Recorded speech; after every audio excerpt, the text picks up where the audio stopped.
In this lesson, we're going to be talking about frequency distributions and the graphs of frequency distributions. The graph of a frequency distribution is a histogram, but before we talk about how to graph a histogram, we're first going to talk about what is a frequency distribution. So a frequency distribution is a table. It's a type of chart, and it's a table that shows classes or intervals of data, and it also gives us a count of how many numbers of entries were in each class. The frequency of a class tells us how many data entries were in that class. And we're going to look at examples of all of these different definitions here. Each class has a lower class limit, and that lower class limit tells us the smallest number that's allowed in that class. So it's like a lower bound for that group of numbers. And it also has an upper class limit, and the upper class limit tells us the largest number that's allowed in that class. The class width is the distance that is in between two consecutive upper class limits and two consecutive lower class limits.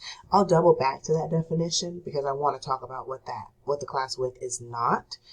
And the range is the difference between the largest data value and the smallest data value. And we'll talk more about that when we look at descriptive statistics. So let's look at this example here, example 1, and let's identify the components of a frequency distribution. So this table here is a frequency distribution. We could say that the classes, just as an example, the classes could represent the speed that someone was going on their bike. So the first class being 1 through 5 means that there were 5 people on a bike going a speed between 1 mile per hour and 5 miles per hour.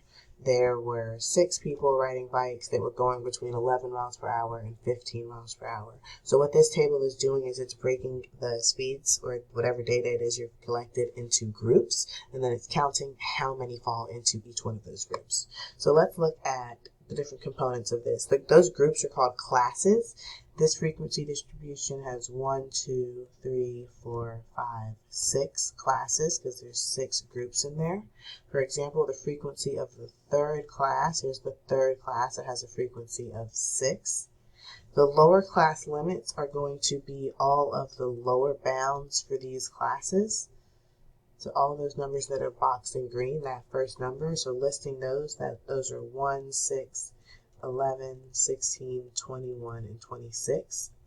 Notice that all of those numbers, all of those lower class limits are 5 apart, right? Like 6 minus 1 is 5, 11 minus 6 is 5, 16 minus 11 is 5. The upper class limits of this frequency distribution are all the upper limits on each one of those classes. Listing those numbers out, we have 5, 10, 15, 20. And notice that we see the same pattern over here with the upper class limits where they're all 5 units apart. That number should be the same for the lower class limits and the upper class limits, and that is the class width.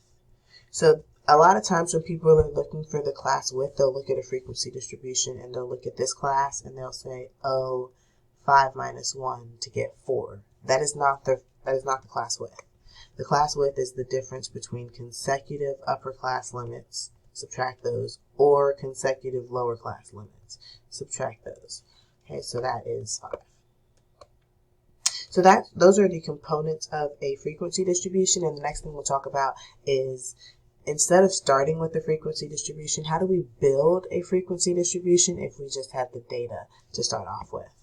And we're going to look at how to do that by hand and also how to do that using technology.